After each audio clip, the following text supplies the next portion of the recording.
Morning students, आज हम आश्रित उपवाक्यों के बारे में पढ़ेंगे। आश्रित उपवाक्य 3 प्रकार के होते हैं। नंबर 1 संज्ञा उपवाक्य, नंबर 2 विशेषण उपवाक्य और नंबर 3 क्रिया विशेषण उपवाक्य। नंबर 1 संज्ञा उपवाक्य, जो उपवाक्य वाक्य में संज्ञा का कार्य करते हैं या संज्ञा पदबंध के स्थान पर प्रयुक्त हो सकते हैं, संज्ञा उपवाक्य कहलाते हैं। प्राय संज्ञा उपवाक्य की समुच्चय बोधक से जुड़े होते हैं, परंतु कभी कभी की का लोप भी हो जाता है। जैसे मुझे मालूम था कि वह नहीं आएगा। अगर इसमें से की का लोप किया गया तो मुझे मालूम था अल्पविराम वह नहीं आएगा, तो ये भी संज्ञा उपवाक्य ही होगा। वह नहीं आएगा मुझे मालूम था। अब हम दूसरा पढ़ेंगे विशेषण उपवाक्य। विशेषण उपवाक्य ऐसे उपवाक्य विशेषण उपवाक्य कहे जाते हैं जो उपवाक्य वाक्य में प्रयुक्त संज्ञा पद की विशेषता बताते हैं और विशेषण उपवाक्य कहलाते हैं। जैसे कि अब हम कहें कि मेरे कमरे में एक बहुत पुरानी घड़ी है। अब इसका विशेषण उपवाक्य देखने के लिए हम बनाएंगे मेरे कमरे में एक ऐसी घड़ी है जो बहुत पुरानी है। तो जो बहुत पुरानी है वो हमारा विशेषण उपवाक्य हुआ। विशेषण उपवाक्यों के प्रारंभ में प्राय संबंधवाचक सर्वनाम जो या जो से बने रूप होते हैं, जैसे जिस, जिससे, जिसका, जिसमें, जिससे, जिस पर, जिसके लिए आदि प्रसर्गों का प्रयोग अवश्य होता है। जैसे कि जिसे तुम जानते हो ही नहीं उससे क्या बात करोगे, तो यहाँ पर उपवाक्य होगा जिसे तुम जानते ही नहीं। उसी से किताब मांगो जिसको दी थी, तो अब इसमें पीछे लगा हुआ है तो जिसको दी थी ये हमारा विशेषण उपवाक्य होगा। अगला है जैसे जो लड़का यहाँ घूम रहा था मेरा छोटा भाई है, तो जो लड़का यहाँ घूम रहा था विशेषण उपवाक्य, मेरा छोटा भाई है प्रधान उपवाक्य। जिन लोगों ने तुम्हें भड़काया था उन्हीं के पास जाओ, तो जिन लोगों ने तुम्हें भड़काया था विशेषण उपवाक्य, उन्हीं के पास जाओ प्रधान उपवाक्य। नंबर 3 क्रिया विशेषण उपवाक्य, जो उपवाक्य क्रिया विशेषण पदबंध के स्थान पर प्रयुक्त हो सकते हैं वे क्रिया विशेषण उपवाक्य कहलाते हैं। जैसे कि वह धीरे धीरे चल रही थी, तो अब धीरे धीरे जो है क्रिया विशेषण पदबंध है, परंतु अब हम इसमें बताएंगे कि वह ऐसे चल रही थी जैसे बीमार चलते हों, तो जैसे बीमार चलते हों तो ये हमारा क्रिया विशेषण उपवाक्य है। क्रिया विशेषण उपवाक्य भी क्रिया विशेषण शब्दों की भांति क्रिया की विशेषता ही बताते हैं। किसी के घटित होने का समय, स्थान, रीति, दिशा, कारण, परिणाम आदि की सूचना जिन उपवाक्यों से मिलती है वे क्रिया विशेषण उपवाक्य कहलाते हैं। इनमें भी जोड़ने के लिए जब, जहाँ, जैसे, यदि, तथापि आदि शब्दों का प्रयोग किया जाता है। जब मैं भारत में रहता था रोज़ फिल्म देखता था।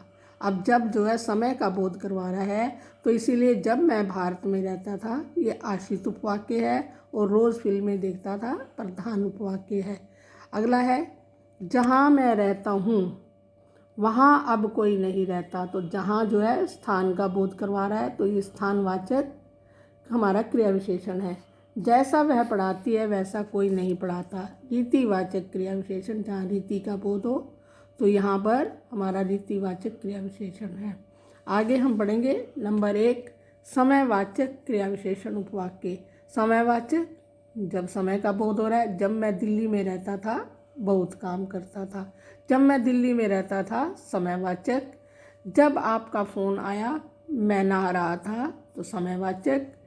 नंबर 2 स्थानवाची क्रिया विशेषण, जहाँ वे रहते हैं वहीं एक मंदिर है, तो यहाँ पर जहाँ वे रहते हैं स्थानवाची क्रिया विशेषण उपवाक्य और वहीं एक मंदिर है प्रधान उपवाक्य। रीतिवाचक क्रिया विशेषण, जैसा मैं चाहता हूँ वैसा ही होता है, जैसा मैं चाहता हूँ रीतिवाचक क्रिया विशेषण उपवाक्य।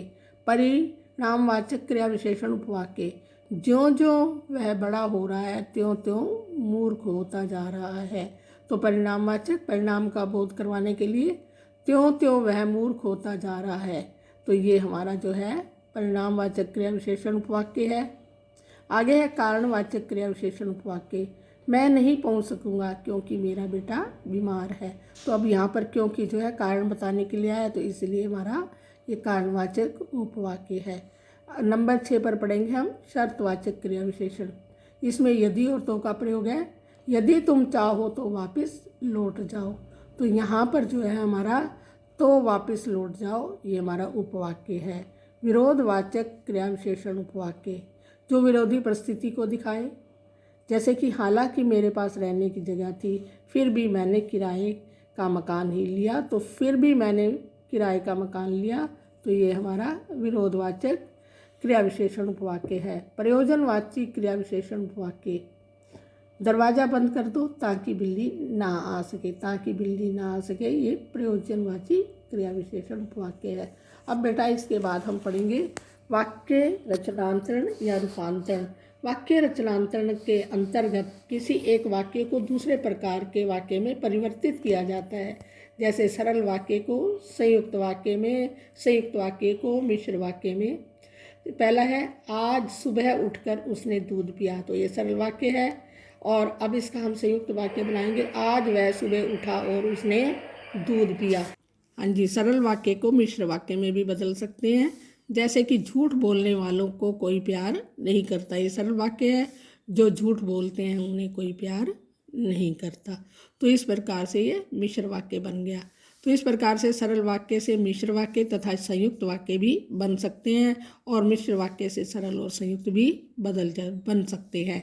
जैसे कि सरल वाक्य, हम लोग तैरने के लिए नदी पर गए थे। हम लोग नदी पर गए थे क्योंकि हमको तैरना था। मिश्र वाक्य, हम लोगों को तैरना था इसीलिए हम नदी पर गए थे। तो ये हमारा संयुक्त वाक्य बन गया। आगे हम देखेंगे जैसे कि मिश्र वाक्य से सरल और संयुक्त वाक्य बनाना। जैसे ही हम घर से बाहर निकले बारिश होने लगी। हमारे घर से बाहर निकलते ही बारिश होने लगी, सरल वाक्य। हम घर से बाहर निकले और बारिश होने लगी, संयुक्त वाक्य।